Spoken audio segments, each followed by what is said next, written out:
Welcome, everybody, to All Star Insights, all things youth baseball. I'm Sherry, your host and founder of Kids on First Foundation. We are sponsored by TSI and Kids on First Foundation. And we have an awesome guest today, somebody that I actually just was recently introduced to. I'm part of the diversity committee with the ABCA. And with us today is Coach Bates. And he has got an awesome history. And not only that, but he had a pretty good accomplishment already early on in the big early part of the season. So I'm excited to talk about that. But coach, welcome to the show.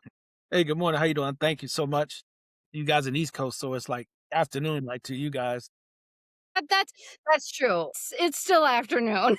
Okay, so I'm gonna get started right away because I saw that you didn't start coaching youth baseball to or high school, I believe it was, till 2011. So, can you kindly just walk me through what even really got you started in coaching? Were you playing before? Did you play through college? What did that look like for you? It all started with my dad, Charles Bates, the late Charles Bates Sr. He passed away when I was 15 years old. But he started coaching my brother, and I was like, my brother's 7 years older than me. I was like 5 or 6 years old. I was the bad boy for the team. So that's how I get introduced to baseball. I'm originally from St. Louis, Missouri, with the St. Louis Cardinals. Big Cardinal Yes. fan. Grew up a Cardinal fan my whole life, and still a big Cardinal fan. But yeah, I started as a bad boy, and then when I was old enough to play t-ball and all that other stuff. So that's how I got started. That's when I started playing, and then my dad started coaching me like a few years later. He coached me for a few years until he got sick, and then he eventually passed away. And then when I was in high school, I was playing baseball all through high school. But well, started my sophomore year because we didn't have baseball my freshman year. But my sophomore year until I graduated, played baseball in high school at Beaumont High School. Won the public high school league championship. Our senior year, we were undefeated till we lost to go to state. So we were like 21-1. That was devastating. And then Oh, yeah, it was. Then I ended up playing junior college. I was just an average student. Well, I was just an average student. Played around in okay. school and didn't get didn't get a chance to play the big level. So I ended up playing junior college baseball down here in Mississippi. Okay. Like I ended up playing down in Mississippi, and then I played at Oklahoma Junior College, just community college now. And then I played at Mississippi Valley State. And then life was lifing. Met a girl in Valley, and we went to the basic training Army, National Guard, and got married after that. And we dropped out of school our senior year, and we'll talk about that. Maybe talk about that later. But yeah, went to National Guard, then I started working. Worked at odd jobs, yeah, did construction, worked in a brake factory, worked in the fire department. Then I decided to go active duty. After my son was born, my daughter Janelle, she was born in 91. My son was like 1 month old before when we decided to go active duty. So I was in active duty Army. So I did a total of 24 years in the, Oh my gosh. in the Army, yes. Yeah, I deployed to five, I had 5 combat tours, 3 to Iraq, 1 Afghanistan, 1 to Kuwait. Afghanistan was my last one. But for us, you actually think about coaching. I got the coaching bug when my son started playing. So he started playing, and then I started coaching, and then that's where the coaching bug came. Then I started coaching. Interesting. Such an interesting path. It just goes to show you that not everybody played the same, right? Not everybody followed the same path. I think that is, I mean, for me, interestingly, that you took what probably had to be a break to join the army, go active duty, and provide for your family. And so, in between your tours, when did you start coaching your son? Was it you'd coach him sometimes and then be on tour, or were you done totally deploying before you started coaching him? I was like in between. He started playing right before long before I started deploying. Okay. So yeah, we didn't go to Kuwait until 2003. So I started coaching him in 97 and 98, 99 when he started playing, and we were in Fort Campbell, Kentucky at the time. And then took a little break, went to Fort Riley, Kansas for about 4 years, and he played a little bit in between there, and I helped out with the teams and stuff like that. I wasn't really the head coach and nothing like that. So we moved to Belgium. No, before we went to Belgium, we went back to Fort Sill, Oklahoma, and then excuse me, he was playing for the elementary school. So he was playing football, and he said, "Dad, we don't have a football coach. We need a football coach." So I started coaching football. I coached football at Almar West Elementary School in Lawton, Oklahoma. Did pretty good there. First year, first year he was there, we did okay. Second year, he moved up. He moved up to the junior high, and Oh, so I stayed. I stayed at the elementary school. You know, just like I was the school's coach. So I coached football. We were better that second year, and then I coached the baseball team as well in both years. Well, the first year, second year, we ended up moving to Belgium. We were there for about a year and a half, and he played. And I coached. I coached in Belgium with it was like different diverse American, French, Belgian kids, yeah. German kids, and stuff like that. So that was pretty interesting. That was pretty cool. Did that a couple years, and then we moved to Georgia. They were in high school then, so I left them alone. I didn't coach no more. I didn't coach them no more. Interesting. Yeah, and then I really started deploying in, but he was playing high school base football and baseball, so I didn't coach him then. And then unfortunately we separated, and I ended up going to Colorado for my last couple years in the army. And I was very interested. I was at a crossroads in my life. I didn't know what I wanted to do. I was close to retiring. I know I enjoyed coaching. That's when I started coaching high school baseball in Colorado Whoa. Springs, at Sierra High School. I was assistant coach right before we deployed to Afghanistan, and I was a volunteer. I'd been a volunteer coach my whole life. So Right. I was assistant coach at the high school, Sierra High School in Colorado Springs. Deployed to Afghanistan, came back, and then I started coaching again. I got my first paid job coaching at the assistant coach at Sierra High School. I was close to retiring, so I had to come to crossroads in my life. I knew I was going to retire. I had to come with a career plan afterwards. So I Right. had figured out what I wanted to do, and I said I like coaching. And I want to coach high school ball, so I had to go back to school.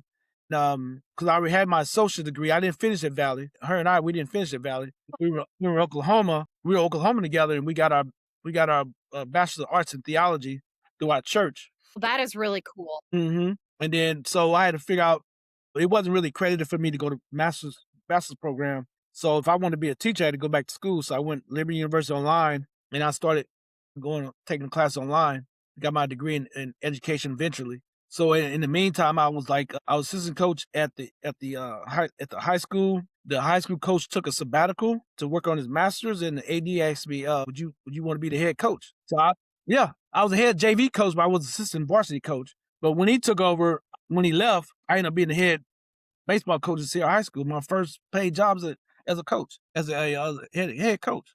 You know, Crazy how that yeah, works. yeah, it was crazy. Yeah. So when I know I wanted to teach special education, so I started volunteering with my latter part of my army career at the different elementary schools, so I could learn how to teach special education. So then that's how that happened. But once I retired, I got a job working at elementary school in one district, head coach in another district because I wasn't really a teacher at that school, so I couldn't really, you know, Yep, you know, because those were the rules back then. yeah, You that had was to the rules be back then. Back had then, yeah. in that district. Yep, exactly. So it was the same. It's crazy because Colorado Springs has 5 school districts, and I was in yes, I was in one district. You drive maybe a mile, you're in another school district. So that's how that happened. And then I got the softball job, the ADL, because they play softball in the fall. Athletic director said, "Hey," he tricked me into this one. He said, "You want to coach the girls softball team?" I said, "No, I don't think I want to do that, man. It's No, just no, like I'm good. baseball." I'm good.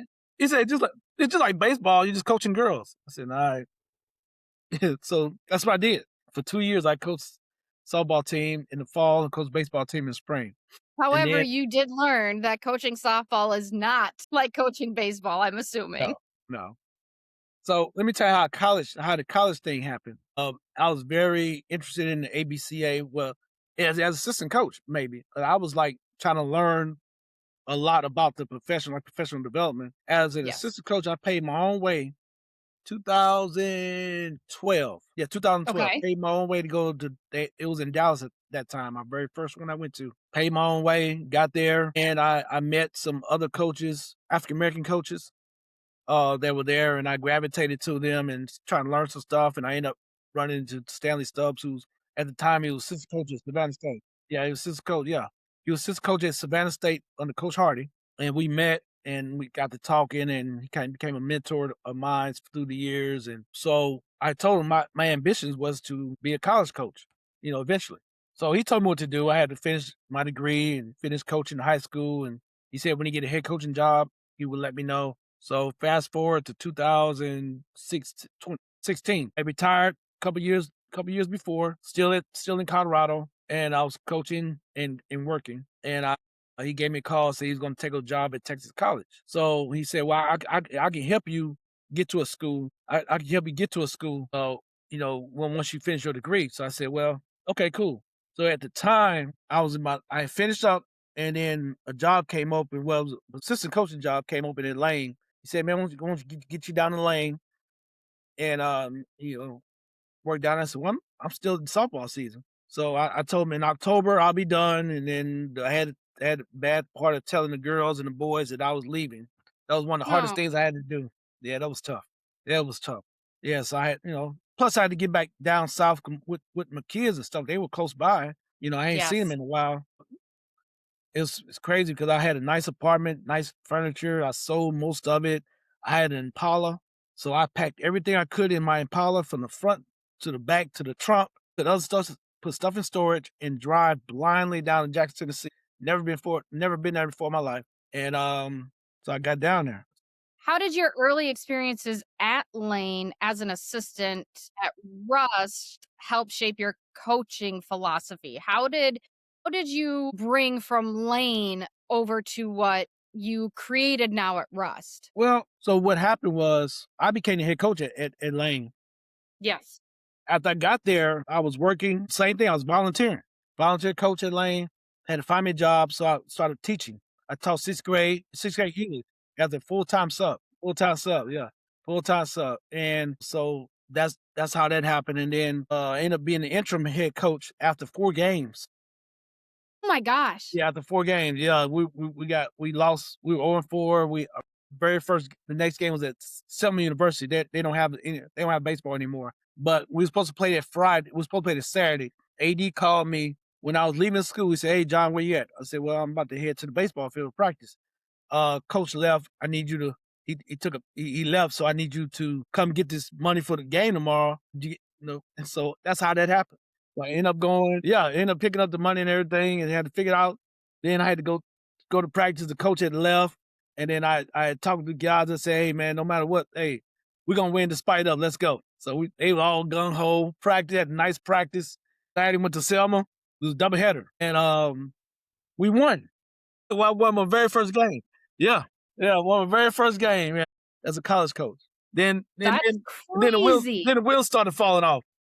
We went on a long losing streak from, man, till February until the end of March. Oh my gosh. Yeah, man, that was crazy. I was learning them guys, they were learning me. I'm trying to learn, everything about being a college coach, and it was a lot of factors that went into that. And then we ended up beating Free Hardeman, they were ranked 15th in the nation at the time. We ended up beating them in sometime in April, yeah, and we beat them at that place. Well, So that's even that was better. kind of a Yeah. highlight. Alright, now the previous 5 years, they only won 10 games. Lane did. So I won 9 that 1 year. So they removed the interim tag. Yeah, they removed the interim tag. I became the head coach. I brought some other kids in, and second year it wasn't great at all. So, we parted ways after the second year. Wow. Yeah. Mhm. So, That yeah. quickly. Yeah, really quick, so yeah, I think it was God sitting me down, Absolutely. I really I took a spiritual aspect at that. Yes. So how I called Coach Stubbs, he was at Lane. I mean, he's at Russ. I was Right. telling him my story. I basically trying to vent to him. He said, "Hey man, they just gave me a head coach job, man. You want to come work for me? You can be a volunteer." I said, "Again? I got to be a volunteer? Be a volunteer somewhere else?" So I said, "Okay, all right." So I went down there, met with him again, and I ain't seen him in a while, and came here, and we looked at the field, and everything. We like, "Oh man, we got a job to do." So rolled my sleeves up. We rolled sleeves up, got the field halfway decent. Had to find me another job. So I taught 6th grade special education at Holly Springs Intermediate School. Only trick is I had to pass a practice test. Really? Yeah, and I failed it 3 times, missed about Oh my 15 goodness. points, yeah. So after that 1 year, they said, "Well, we gave you opportunity, so, it is what it is." So Yep. just so happened a position was opened up at Russ as a counselor, so that's how I got the job here on campus, and then I was still assistant coach. That was God looking out for me because I was able to Oh discipline to my my passion gosh. Yep. and, started bringing students in and things of that night for recruiting and stuff like that. So Coach Stubbs took another position, and then I became the head coach here, and that's how that happened. But by that time, God put you in a place of being a counselor, when he left, you Right, had already learned a little bit about right, recruitment right. and bringing in the right guys, and does that has that helped you up until this point having a hands-on look at what you want on your field? Yeah, so I started taking notes off my 3 years, what my vision is, 'cause I wanna be a head coach again. So that's what I did. So I took my notes, wrote my notes down, and I said, "Okay, so when this happened, I'll be ready," and then that's exactly what happened. Yeah. That is impressive. So how I guess for me, how would you define now that everything is all your own? You have been in the army, you've been a father, you were a husband, you were in Belgium, you had a chance to coach kids in younger areas in the military. How has all of that defined your identity and your identity of your program? I would tell any young coach that's aspiring to be a coach, start coaching youth baseball. Interesting. And reason why I say that is Really? it taught me a lot about being patient. Yeah, Yes. yes. I And think the that patience not only with the kids, but the parents, the right, whole structure. Okay. right. So, I think me start coaching youth baseball really helped me, to be patient, and that's how Int that's how that worked out. What is the one difference minus age? What is the one difference that youth and college players have? Or I mean, because you're playing baseball, you're dealing with different personalities. What is the one thing, not the difference, I guess. What is the similarity between the 2? Is it just the game is the same, or are there a lot of other things that match as baseball players grow? You have the foundation. So, there's a book I bought. Everything I learned I learned in kindergarten. I don't know if you ever heard of the book. Yeah. So, I started reading that. And I was like, I picked up a lot of stuff on it because if you think about it, you learn a lot of stuff in kindergarten. How to Yeah. follow the rules, how to walk in the line, Yeah. even how to cut paper, pasting and things. But you learned a lot of the foundational stuff as a kindergartner. And now being coaching youth baseball, because I was telling my kids, telling my guys, told them this before. When you play in a game, just remember when you was playing, you learn the fundamentals. Like when the ball's hitting the outfield, as an outfielder, you got to get on one knee, field it. We taught our kids that growing up. It's the same thing. It's just a lot of things, a lot of techniques, a lot of other stuff has really been picked up, has evolved since then. But yeah, Is but you that get is the really foundation. Yeah. And I think that when you're talking about kindergarten, when you're talking about older kids, when you're talking about that variance, you are developing young Mhm. men and you want them to know the basics and be successful, but how do you balance competitiveness with also making sure that they stay young men off the field as well? You need to have that balance. And I personally don't know what Rust college culture is like or where it's located, what that culture is like. So, how do you balance those two things on and off the field for them? Well, we're located in Holly Springs, Mississippi, and it's like Okay. North Mississippi, close to Memphis. It's not a rural area, you can. It's a very small town. Okay. It's not like all country. Our school is right there in town on the northern part of the city, but the area um, here is not too much to do, and it's one of the things that the parents like about our school is not only is cost affordable, but there's not a activity to get the kids involved that they get them in trouble, put it that way. Uh, but to get our kids to play well, I hope this answers your question. It's just basically, having standards, having rules. Well, I don't like to say rules, standards. Even my packet is like I got it from the army. It's called standard operating procedures. So standards instead of rules. They say rules are made for people that don't follow them standards or people that want to achieve more. So I don't call them rules. I just call Ooh, them standards. I like that. But I got that from, Coach Corbin at Vanderbilt. I just picked some stuff up from different coaches, but he actually said that. Um, but yeah. But Love yeah. Vandy baseball. Good Oh, yeah. baseball. Sure. He's done an amazing job since he's been there for a long, long, long time. But yeah, here we just try to, have standards and have these guys follow 'em. A lot of these guys wasn't really the 5 5-star guys. A lot of schools overlooked them, and I'm getting the opportunity to play, and I inherited a lot of kids that, have situations like either being single parent homes or one of the parents that passed away, and They have a lot of things that they grew up in and they come here, and I'm just like a father to them, father figure to them. Yes. So that's just the way I treat them, just like they're my children. I have two adult children and 6 grandsons.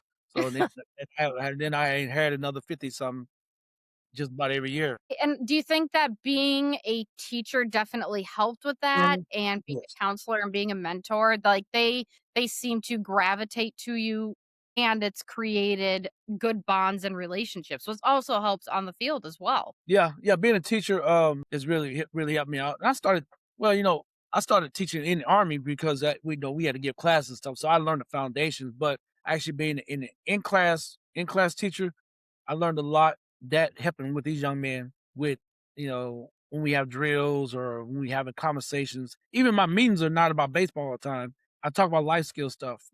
Yes, Yeah, that so is important. yeah, yeah, I try to drive home the life skill lessons, stuff that I made mistakes I made in the past, and I told my guys, "I made all these mistakes at your age, when I was your age, so you don't have to make these mistakes." Exactly. And sometimes they listen, and I figure I'd be wondering if they'd listen or not, but, you know, We can only hope that they're listening. So let's they talk. Go oh, I'm ahead. sorry, good. Well, but I think they listen for the most part, 'cause some stuff I do say that it comes back. It does. Even if they don't show you that they remember it in 2 months or 6 months, they're going to show you they remember later, which I think is the most important part for me, making that impact even if you don't see it all the time right away. Um, that's one thing I love about my programming too, is just knowing that there's opportunities that we have provided and we've given them the tools on the field and off the field to be successful. Seeing it come full circle is a really, really awesome Yeah, moment.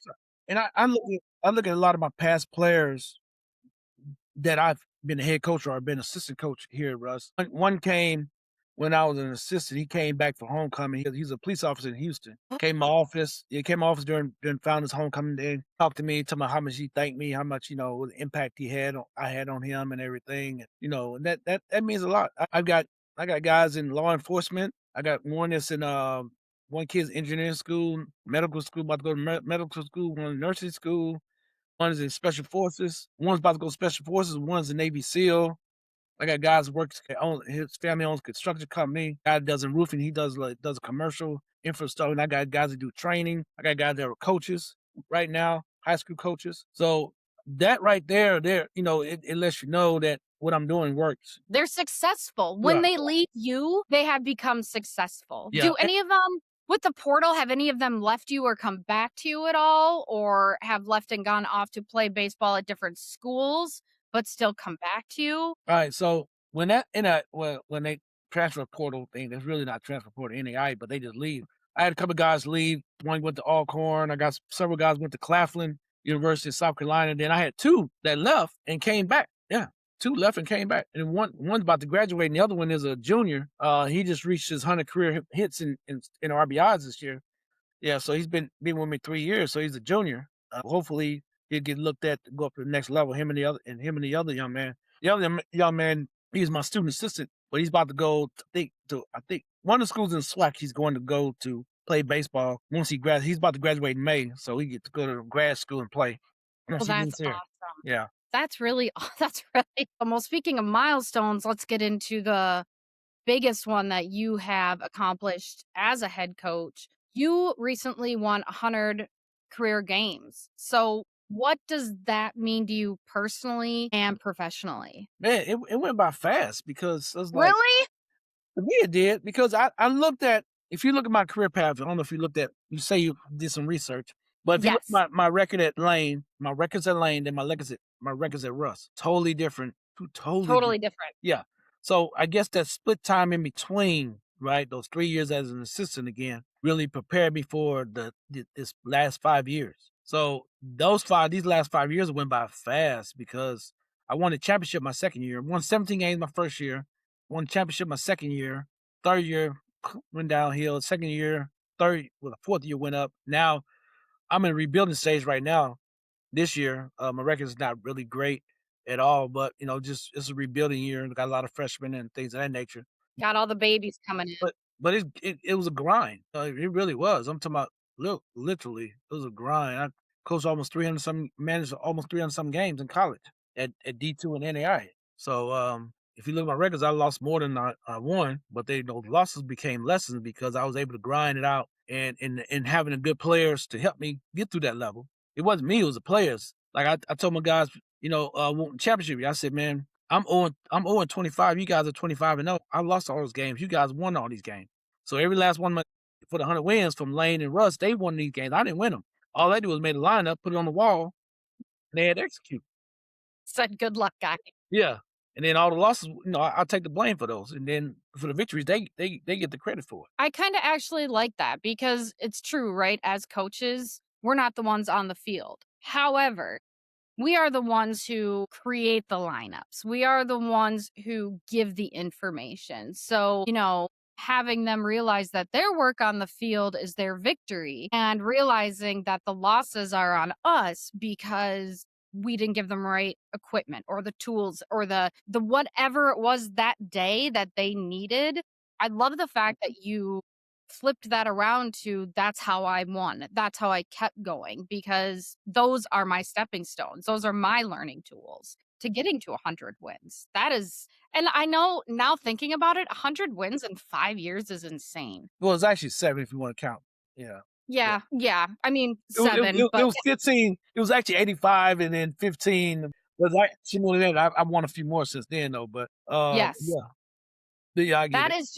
That is really, really awesome. And how has the ABCA and how has other organizations really aided in your growth? Man, the ABCA, man, that is I believe it's the best personal professional development for any sport. To me, it is. Yes. We have about maybe 5,000 coaches from every level from around the world, not just in the United States. They come from overseas as well. And it's a lot of great information. You get to network with other coaches. And I'm like, when I first started, I was in awe. I was like a deer in headlights. And I was seeing these coaches on TV like Corbs or Yes! and I see him in person. I said, wow. Well, Ryan Pope, wow. That was my first year. I was like, Yeah, wow, deer in headlights. But I then, did the same thing. I was like, but "Oh no, my gosh." let me tell you this though. I would stop and talk to them. I stopped to, "Hey, how you doing?" And they say, "Thank you for talking to me." This year, it was funny. We were in Columbus, Ohio, and coaches coming to me. "Hey, coach, how you Yes. doing?" And I've been going the last 15 years, right, in a row. So they come to me. I say, "Hey, thank you for stopping by and talk to me." It was Isn't like a that just crazy? Yeah.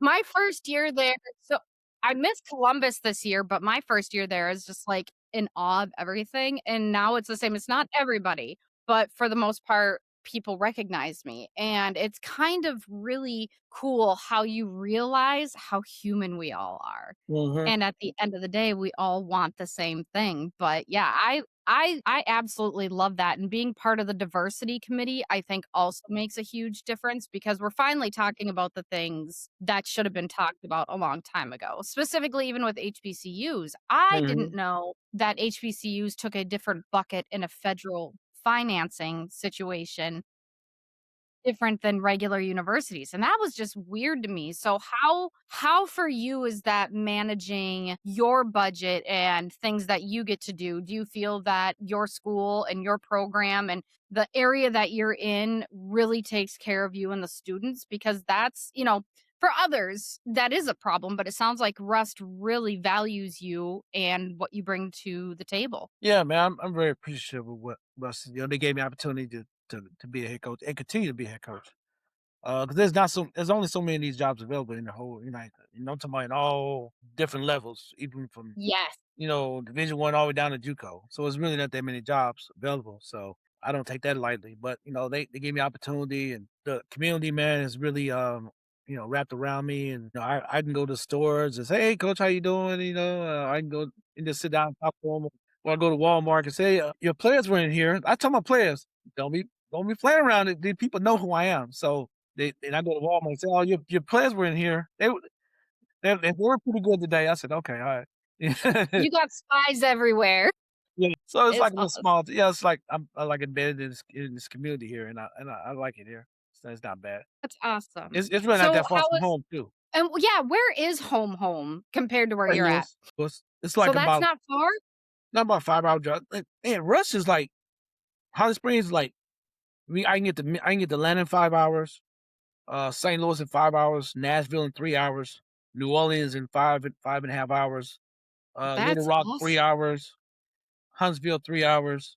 You know, it's like centrally located. Chicago's like a maybe 8 hour drive. I drove that several times. Indianapolis about the same amount.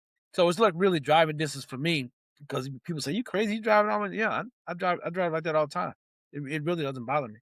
But yeah, Man, that is really actually a really good location. yeah. Only thing, this a flip side to it too. We get a lot of Yeah. get a lot of that weather. Oh my goodness, like the bipolar. Oh, Yeah, the bipolar weather here is crazy. We have yeah, had to it's postpone nuts. some games and things of that nature and move stuff around because we get that cold front coming through the Mid South, through Memphis all the way to Arkansas. Did you guys get snow a couple of weeks ago where it was just like, "Oh my gosh." Yeah, that was insane, absolutely insane. Well, what is the rest of the year looking like for you? How are you shaping up? Where will you end? What does that look like coming up here towards the end of April? So what does the end of the season look like for you guys? What's next? Are you doing any playoffs, championships? What you got going on? Well, everything is in our hands. We have to play Talladega again these next 3 weeks. It could be kind of tough. We have to win out. We have to at least take the series with them and then complete a sweep with Wilberforce in order for us to get opportunity. And we're in the East Division of HBCUAC, so they take the 4 teams from the East, 4 teams from the West, and all 8 teams play in the tournament. So we're currently number 4. So we got to do our part, and then we got to rely on other schools to get beat as well. So that's another thing. Got it. Okay. So it's just like any other baseball game. Any day is anybody's opportunity. Right. Absolutely. Yeah. That's exactly right. Well, we will definitely be cheering you on. Do you are you ever on socials? Is baseball for Rust on any socials, Twitter, anything like that where we can follow you? Instagram. Yeah, I'm on it as Okay. well. But yeah, we're Perfect. on IG, Russ Baseball, Instagram. Awesome. So we can definitely follow you and Yes. I'm going Yeah. to end the conversation here. And I would love to have you back on. There's a couple of things I would love Yes. to discuss when baseball season's over. Okay. Cool. I Yeah, will I'll be looking forward to it. Awesome. Well, thank you so much for coming on today, coach, and I hope that you have an awesome week and we will be in touch. Thank you. You too. Thank you. You too. Oh You're man, welcome. this that look forward. I'm very thankful for the connection, and I'm able to share some insight on what I do and everything. And so I'm looking forward to it. Okay. Okay. Oh yeah. You're fine. Thank you so much. All right. Bye. Bye. Bye.